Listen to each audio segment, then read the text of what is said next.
the film from France, 1950 DA. Kind of a throwback film to the 1950s in a lot of ways. The way it was shot, the black and white. You rarely, like, would never see a black and white science fiction movie these days. Kind of like, of course, the boy innocence, that classic story of like follow your dreams and kind of like think big or think different than your peers. The old man, the old mentor is a little bit crazy or a little bit wise at the same time. I actually really like the storyline. It's very inspiration to me. I also like the music, and I think everybody has a dream. If the family could groom you from a young age, and dream could come true. I think for this movie, if I'm not mistaken, the dream is come true that he is really got taken out from by the rock or whatever. I don't know if that's how it is. But I really enjoyed that movie. Notre monde a besoin de rêveurs pour avancer. Sa passion l'emmènera très loin. Oserez-vous franchir les barrières de cette cité? Einstein said that imagination is more important than knowledge, and I can see it on the storyline, a lot being said with an actual dialogue. Use the storyline and how the asteroid passes by and he kind of like gets like a message or something like it's inspiring. I don't really like that.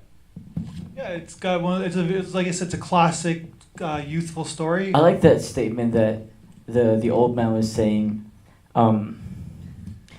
like, did you dare explore the borders out of this town? And also you were saying something about like him being crazy or wise. He could be crazy. I like crazy people because I believe people crazy enough to think that they would impact this world are the ones who actually do.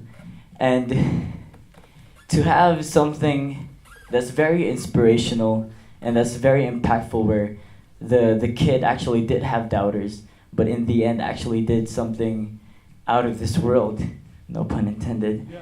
but he actually did something out of this world. And to be incorporated that into a short film is a really interesting idea. And that's to be applauded. Yeah? Yeah, totally. And the way, the tone and the style they made this film in, they decided to make it in the black and white and that classic kind of old sci-fi kind of movie style to kind of tell this story too. It's an interesting take on this kind of story. I liked this also, but I didn't love it as much as Cradle. But my favorite part had to do with when the asteroid was coming close to the Earth and you saw this starburst across his vision. And it was like he was the asteroid. Like the effect of that was just so gorgeous.